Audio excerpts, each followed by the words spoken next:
Good morning, everybody, and welcome to another edition of Total Mind Fitness Wellbeing Workout. Yeah, it's within your reach, yours. Yeah, you that's watching now. This is within your reach. We're using the Trauma to Triumph system. You know, it's wonderful to have you all here. Don't forget to say hello with your name in the comments and share, like, tag, watch party, whatever you can do, stick hearts and likes and whatever it is. This is about being together. This is about doing things together. Can you be together even when you're on your own? Interesting question. And that's what we're going to discover in this morning's Total Mind Fitness workout.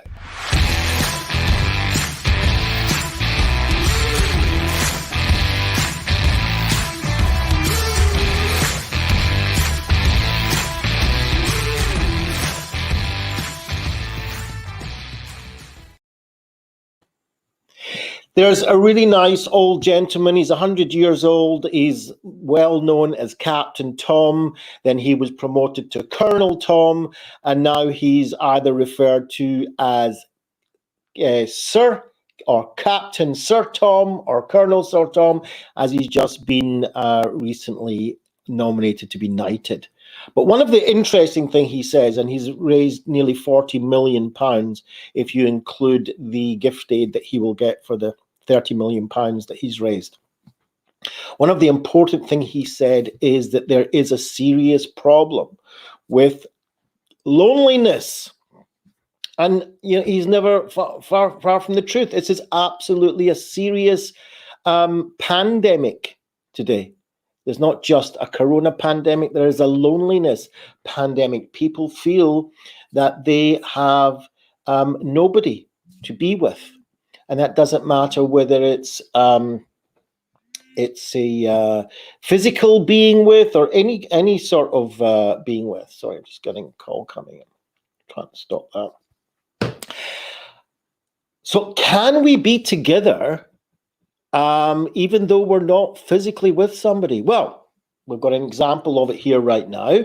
You're here and watching me together with me, and we are connecting, even though we're connecting over a screen, or you're listening to me and you're connecting over some sort of voice instrument, whether it's a radio or whether it's a podcast or whatever it is you're hearing this in. That's one option. But there is a possibility of the opposite, that we're not together even when we're with somebody in the room. So what I want to discuss with you today is, how can you be together with somebody when you're with them physically and even when you're not? You know, there's a possibility that we're all together, but we're not really together. We're not really practicing togetherness. You might all have heard of mindfulness and all sorts of wellness and things like that. But what about togetherness? How do we actually connect to somebody else? What is that skill? And it's really important to understand that we could be a lot of people together. We can a lot of people that are physically in proximity with each other. And we might all be sharing, but we're not together. We're not practicing togetherness. And it could be that we're sharing resources. But the problem is, if some of us who are sharing these resources are taking more than is available for sharing for everybody else.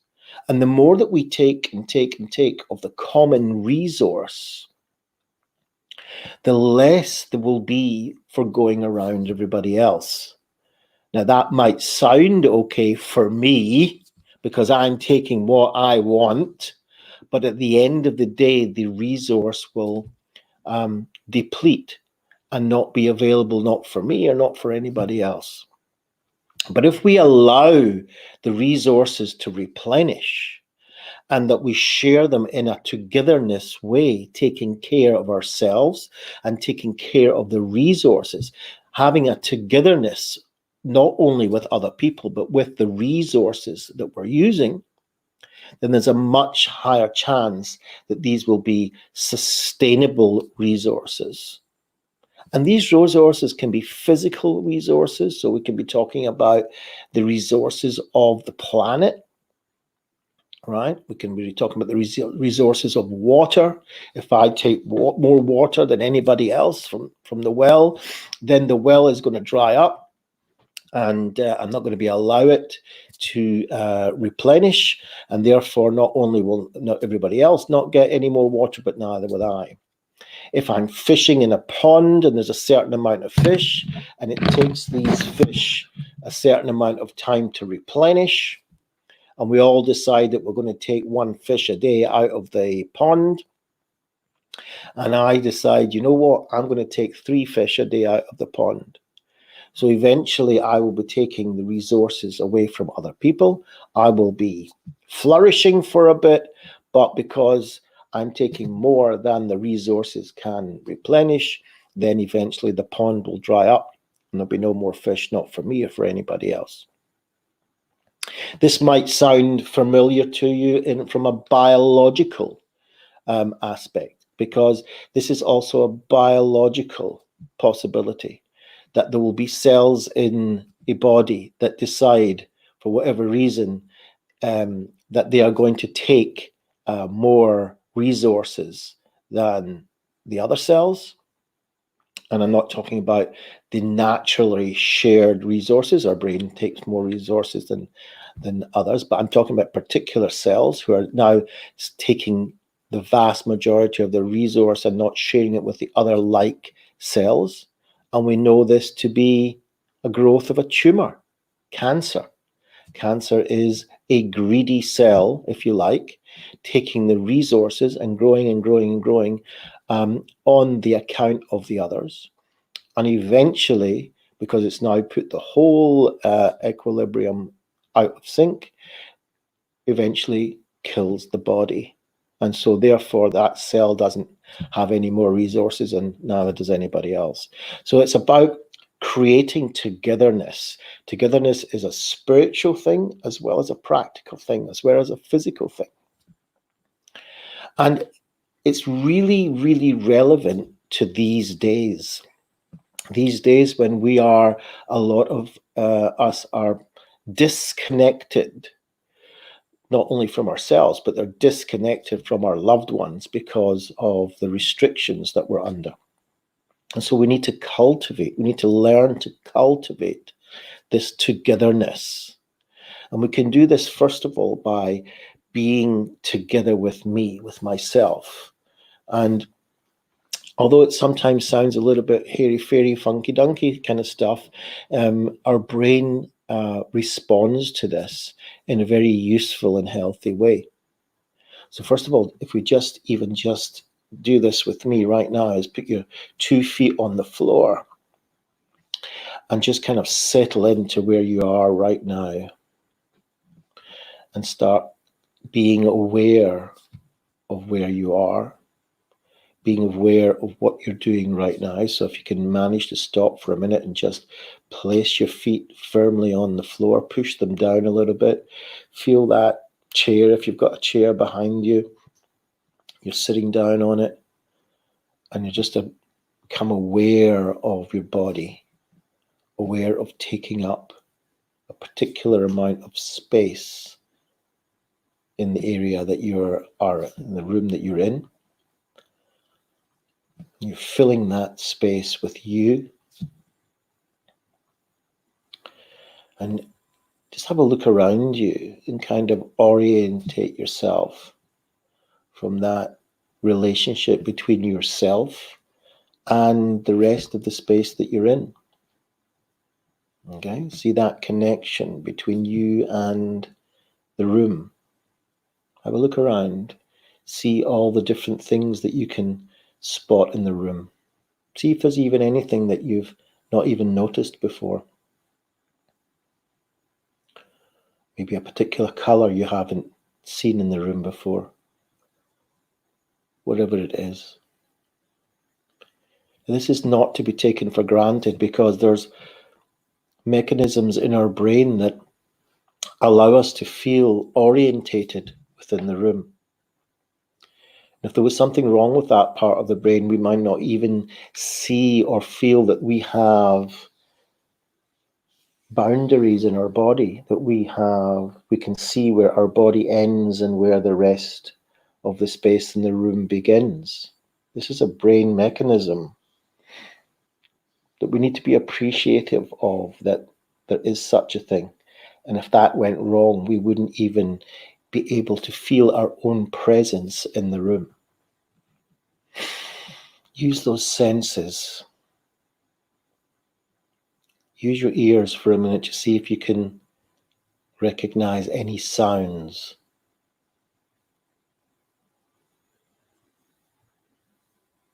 Sometimes just by being quiet and listening.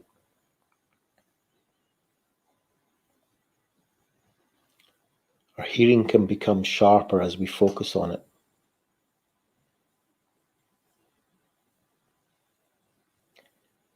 As we understand our relationship between ourselves and the sounds around us.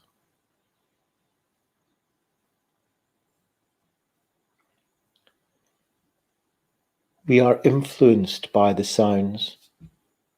If there was a loud bang right now, your whole body would react, and your mind too, and your thoughts would be triggered, and certain biochemical reactions would happen in your body.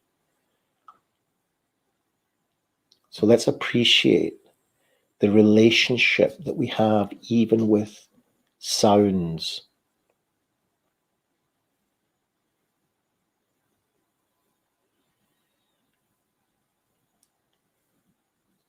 Let's use our sense of touch to create and culture and nurture that sense of togetherness, that we have that relationship with the things that we can touch. Feel things that are touching your skin, or your feet touching the floor, or your bottom touching the chair, or the back touching the back of the chair, or your hands clasped together touching each other, or whatever else is that you have the ability to touch right now.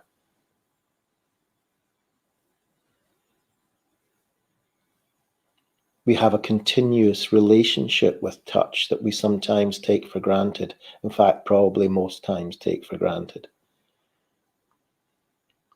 In fact, the more that it's touched, for instance, you might have a hat on your head, or you might have glasses on your nose, and you just don't feel them until I've mentioned it right now. You might have hair on your neck that you don't even feel touching you until I bring it to your awareness right now. What else do you feel on your body that's touched that you didn't feel a minute ago until I brought this to your awareness? You can stick that in the comments. What are you feeling now from that bodily sensation of touch that you didn't actually experience a minute ago? So Denise Journal says she's here, and that's fantastic. And she's saying, my colleagues and I now have what we call a 10-minute tea break together via Zoom called a kettle catch-up. Wonderful. So when you're doing your kettle catch-up, you can be doing these exercises. Just take a little bit of awareness about your togetherness with the people in the room and what that actually means. Sometimes we use those beautiful opportunities and miss sometimes the depth of it.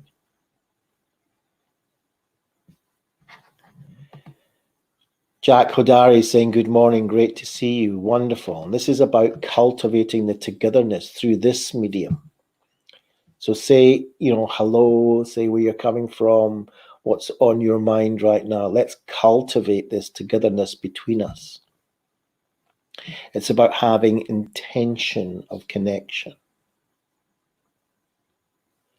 And so as we connect with the signals that our senses bring into us, we can begin to have a sense of togetherness. And this is just with our sounds and the sights, and our feelings and touches, our tastes and our smells, that can all influence us every minute of the day. If we smelt something that was really bad, we might not eat something. How much does this connection with our senses, how much it influences our life and how important it really is?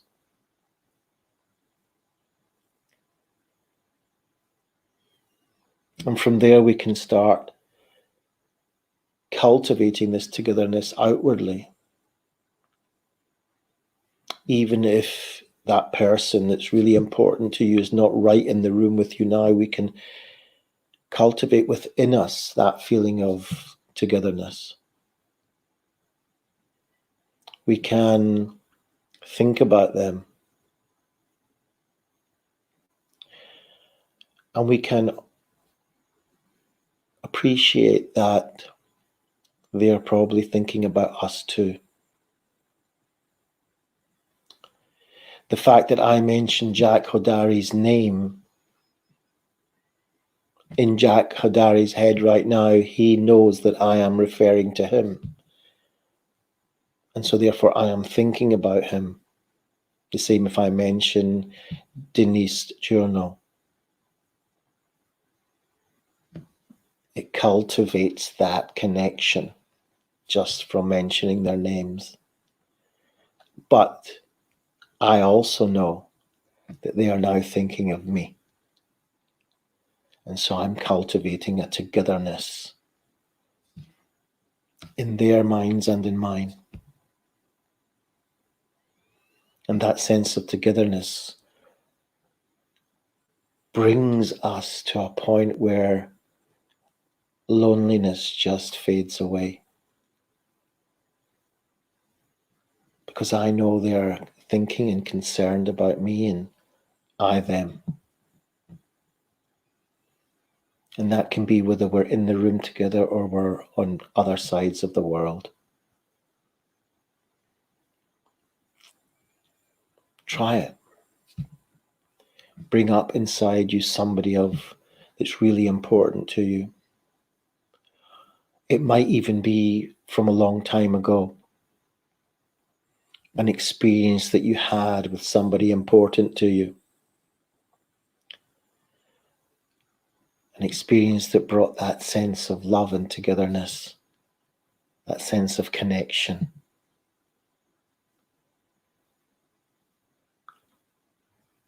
Bring that up. What does it do to your body? Where do you feel that? And what is it that you're feeling? I know with me, when I think of my mother, who I haven't managed to be in contact with most of this time of this corona, but when I think of the last time I was with her,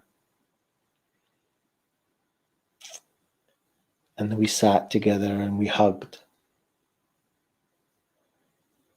and we spoke a few words, and that sense of warmth in me grows from my tummy upwards towards my heart.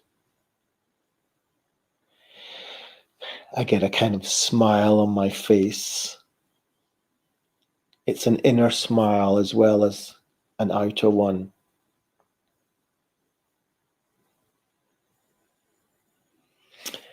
And I imagine her thinking of me too.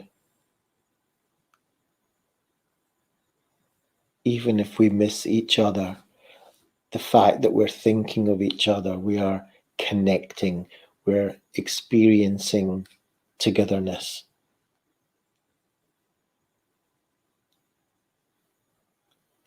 And we don't have to even be in communication with each other. When I think of my late father and the stories he used to tell me when I was a young boy,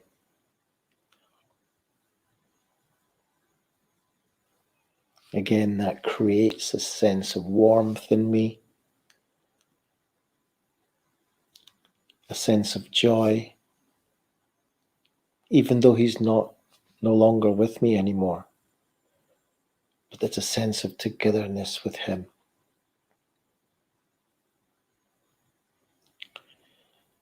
So when we create that sense of togetherness, and when we use our theory of mind, when we use our mind to understand what others are thinking of us, whether it's our friends or our neighbours, our family, our colleagues, those who learn with us, those who teach us, our mentors, our spiritual guides, when we cultivate within us that sense of togetherness, that relationship, and we understand that they are also giving back to us, we can cultivate this with our relationship with the Master of the universe, our relationship between that infinite power and ourselves. Not only can we relate upwards, but it can be related back downwards towards us.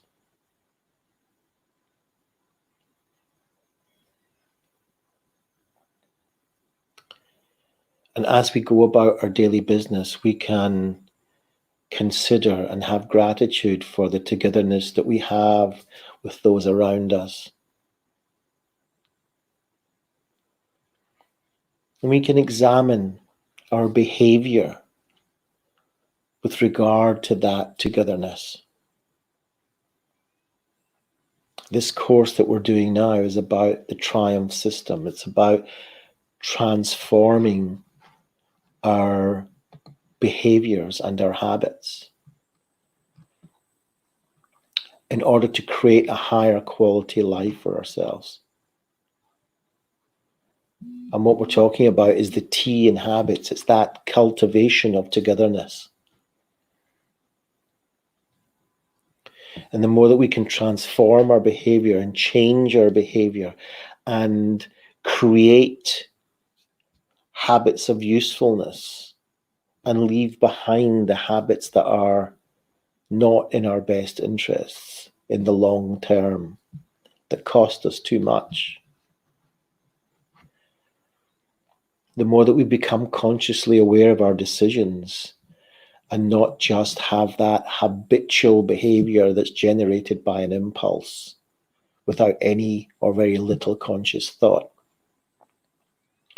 So by drumming up our conscious present moment awareness of what our senses are doing and what we're connected with, and we are consciously developing and nurturing our togetherness with the world and those around us, this will help raise the quality of our life and take it from automatic, non-conscious behavior to a much more conscious and deliberate action. When we ask ourselves the 4 questions, what are the 4 questions that we want to be able to examine our behavior with? First of all, we ask ourselves, what are we seeking? What is it that's important to us in our life? What is the meaning and purpose in our life? Cultivating that togetherness with the world and my life and those that it comes into contact with. And if we find that it's not really there, then we have to ask, what is our strategy been up until now? What have we been trying? Has the cigarettes worked to do what we wanted it to do? Have the substances that we take worked? Is it really doing for us what we want it to do? Is the getting angry and hitting out at people working for us? Is it creating that sense of togetherness that we want and all want in our lives?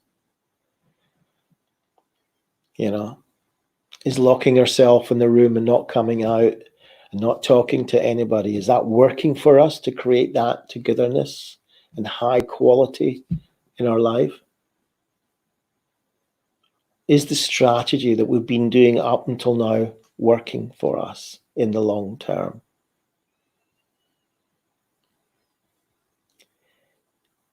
And what's the costs of the strategy up until now?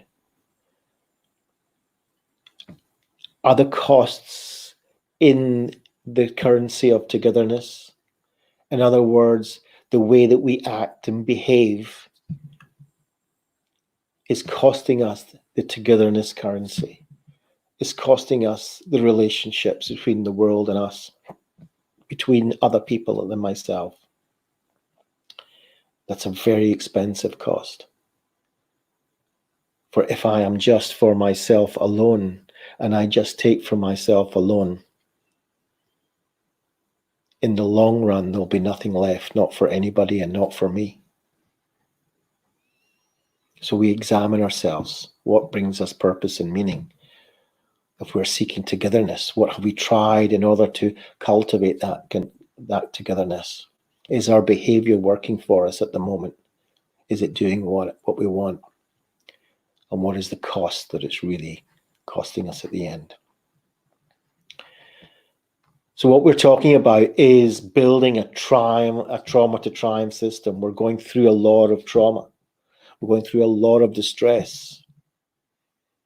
And we know from scientific studies that togetherness is the antidote, obviously, to the antidote to loneliness, but it's also the antidote to mental distress, emotional distress, psychological distress, physical distress, spiritual distress.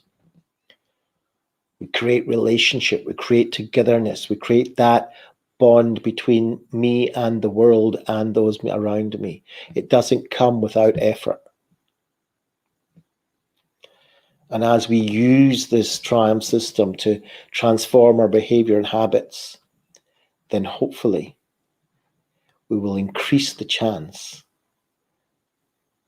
of us getting that life of high quality.